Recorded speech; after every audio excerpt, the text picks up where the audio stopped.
ಅತ್ತ ಮಳೆಯಾಗಿ ಹಳ್ಳ ಕೊಳ್ಳಗಳು ತುಂಬಿ ಹರಿತಾ ಇದ್ರೆ ರಾಜ್ಯದ ಹಲವೆಡೆ ಒಂದ್ಹನಿ ನೀರಿಲ್ಲದೆ ಬೆಳೆಗಳು ಒಣಗಿವೆ.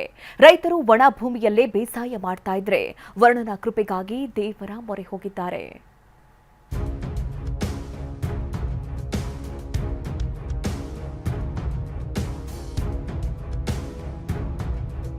ಬಿರುಕು ಬಿಟ್ಟ ಭೂಮಿ, ಹೊಲದಲ್ಲಿ ತೇವಾಂಶವೇ ಮಾಯ.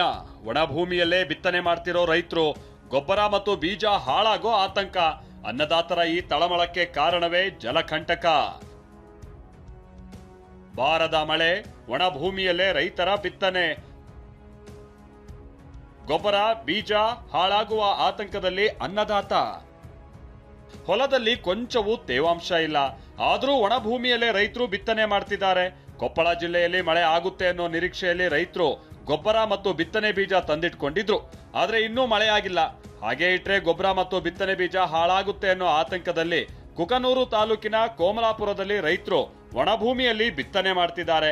ಮಳೆ ಆಗತ್ತೆ ಅನ್ನೋ ನಿರೀಕ್ಷೆಯಲ್ಲಿದ್ದ ರೈತರು ಗೊಬ್ಬರ ಬೀಜವನ್ನ ತಂದಿಟ್ಟಿದ್ರು. ಈಗ ಮಳೆ ಮುಂದೆ ಆಗ್ಬೋದು ಅನ್ನೋ ಕಾರಣಕ್ಕೆ ಒಣ ಜಮೀನಿನಲ್ಲಿ ಬಿತ್ತನೆ ಮಾಡ್ತಿರ್ತಕ್ಕಂಥದ್ದು ನೀವು ದೃಶ್ಯಗಳಲ್ಲಿ ನೋಡ್ತಿರ್ಬೋದು. ಈಗ ಸಂಪೂರ್ಣವಾಗಿ ಜಮೀನು ಒಣಗಿರ್ತಕ್ಕಂಥದ್ದು. ರೈತರು ಮಳೆ ಆಗತ್ತೆ ಅಂತ ಹೇಳಿ ತಂದಿಟ್ಟಿದ್ರು ಮನೆಯಲ್ಲಿ, ಇದು ಹಾಳಾಗತ್ತೆ ಅನ್ನೋ ಕಾರಣಕ್ಕೆ ಈಗ ಒಣ ಭೂಮಿಯಲ್ಲೇ ಇದನ್ನ ಬಿತ್ತನೆಯನ್ನ ಮಾಡ್ತಿದ್ದಾರೆ.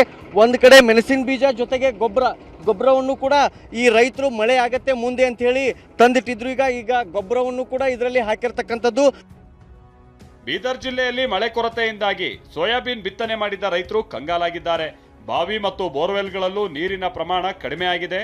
ಅನಿವಾರ್ಯವಾಗಿ ಸ್ಪ್ರಿಂಕ್ಲರ್ ಮೂಲಕ ಹೊಲಕ್ಕೆ ನೀರು ಬಿಡ್ತಿದ್ದಾರೆ. ರೈತರು ಕೂಡ ಬಿತ್ತನೆ ಮಾಡಿರ್ತಕ್ಕಂಥದ್ದು. ಈಗ ಬಿತ್ತನೆ ಮಾಡಿದಂಥ ಬೆಳೆ ಕೂಡ ಈಗ ಒಣಗ್ತಾ ಇರೋಂಥದ್ದು. ತಮ್ಮ ಬೆಳೆನ ಕಾಪಾಡಿಕೊಳ್ಳಲಿಕ್ಕೆ ಕೂಡ ಈಗ ರೈತರು ಸ್ಪ್ರಿಂಕ್ಲರ್ ಮೂಲಕ ತಮ್ಮ ಬೆಳೆಗಳು ಕೂಡ ಇಲ್ಲಿ ನೀರು ಬಿಡ್ತಿರುವಂಥದ್ದು. ಬಾಗಲಕೋಟೆಯಲ್ಲಿ ಹಚ್ಚ ಹಸಿರಾಗಬೇಕಾಗಿದ್ದಂತ ಹೊಲ ಬರಡು ಭೂಮಿಯಾಗಿದೆ. 12 ಎಕರೆಯಲ್ಲಿ 6 ಎಕರೆ ಈರುಳ್ಳಿ, 6 ಎಕರೆ ಹೆಸರು ಬೆಳೆಯನ್ನ ರೈತರು ಬಿತ್ತನೆ ಮಾಡಿದ್ರು. ಆದ್ರೆ ಬಿತ್ತನೆ ಬೀಜ ಮೊಳಕೆ ಹೊಡೆದಿಲ್ಲ. ಹೀಗಾಗಿ ಹಣ್ಣಿನ ಗಿಡ ನೆಡೋಕೆ ಮುಂದಾಗಿದ್ದಾರೆ. ಕೂಡ ಬರದ ಛಾಯೆ ವರ್ಷಿಸುವಂಥದ್ದು, ಅದಕ್ಕೆ ಸಾಕ್ಷಿಯಾದಂಥ ದೃಶ್ಯವನ್ನ ನಾನು ತೋರಿಸ್ತೀನಿ. ಸದ್ಯದ ಮಟ್ಟಿಗೆ ನಾನು ನೋಡೋದು ಬಾಗಲಕೋಟೆ ಹೊರವಲಯದಲ್ಲಿರುವಂತಹ ಒಬ್ಬ ರೈತರ ಹೊಲದ ದೃಶ್ಯ.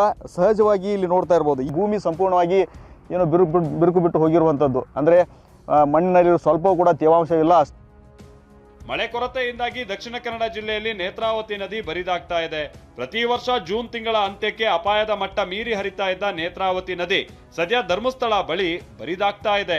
ನೇತ್ರಾವತಿ ನದಿ ತೀರದಲ್ಲಿದ್ದೀನಿ. ಇಲ್ಲಿ ನೋಡ್ಬೋದಾಗಿದೆ, ಏನು ಪ್ರತಿ ವರ್ಷ ಈ ವರ್ಷಕ್ಕಾಗಲೇ ಅಂದರೆ ಇಷ್ಟೊತ್ತಿಗಾಗಲೇ ಇದೆಲ್ಲವೂ ಕೂಡ ತುಂಬಿ ಹರಿಬೇಕಾಗಿತ್ತು. ಅಂದರೆ ಪ್ರವಾಹದ ಮಾದರಿಯಲ್ಲಿ ಇಲ್ಲೆಲ್ಲ ನೀರು ಹರಿಬೇಕಾಗಿತ್ತು. ಆದರೆ ನೀರು ಇನ್ನೂ ಕೆಂಪಾಗಿ ಹರಿತಾ ಇದೆ ಮತ್ತು ಯಾವುದೇ ಬೋರ್ಗ್ ಹರಿತಾ ಇಲ್ಲ. ತುಂಬ ತೆಳುವಾದ ಹರಿವಿಕೆ ಇಲ್ಲಿ ಕಾಣಬಹುದಾಗಿದೆ. ಹಾಸನ ಜಿಲ್ಲೆಯಲ್ಲಿ ಮಳೆ ಇಲ್ಲದೆ ಅವರೆಕಾಯಿ, ಸೋರೆಕಾಯಿ, ಬೀನ್ಸ್, ಟೊಮ್ಯಾಟೊ, ಆಲೂಗೆಡ್ಡೆ ಸೇರಿ ಬಹುತೇಕ ಬೆಳೆಗಳು ಒಣಗ್ತಾ ಇವೆ. ಸರ್ಕಾರ ಪರಿಹಾರ ಕ್ರಮ ವಹಿಸಲಿ ಅಂತ ರೈತರು ಒತ್ತಾಯಿಸ್ತಾ ಇದ್ದಾರೆ. ಮಳೆಗಾಗಿ ಗದಗ ಜಿಲ್ಲೆಯ ಬೆಟಗೇರಿಯಲ್ಲಿ ವರುಣನ ಕೃಪೆಗಾಗಿ ಗುರ್ಜಿ ಪೂಜೆ ಮಾಡಿದ್ರು. ಕೊಪ್ಪಳ ಜಿಲ್ಲೆ ಕುಷ್ಟಗಿ ಪಟ್ಟಣದಲ್ಲಿ ಮಳೆಗಾಗಿ ಮುಸ್ಲಿಂ ಬಾಂಧವರು ಕಾಲ್ನಡಿಗೆ ಮಾಡಿ ವಿಶೇಷ ಪ್ರಾರ್ಥನೆ ಸಲ್ಲಿಸಿದ್ರು. ದಾವಣಗೆರೆ ಜಿಲ್ಲೆಯಲ್ಲಿ ಮಳೆಗಾಗಿ ನಗರ ದೇವತೆ ದುರ್ಗಾಂಬಿಕಾ ದೇವಸ್ಥಾನದ ಆವರಣದಲ್ಲಿ ವಾರದ ಸಂತೆ ನಡೆಯಿತು. ಯಾದಗಿರಿ ತಾಲೂಕಿನ ಮೈಲಾಪುರ ಗ್ರಾಮದ ಮೈಲಾರ ಲಿಂಗೇಶ್ವರನಿಗೆ ಮಳೆಗಾಗಿ ಗ್ರಾಮಸ್ಥರು ಪೂಜಿಸಿದ್ರು. ಬರದ ಸಿಡಿಲಿಗೆ ಕಂಗೆಟ್ಟಿರುವಂತ ರೈತರಿಗೆ ದಿಕ್ಕೇ ತೋಚದೆ ಆಕಾಶದತ್ತ ಮುಖ ಮಾಡಿದ್ದಾರೆ. Bureau report, TV9.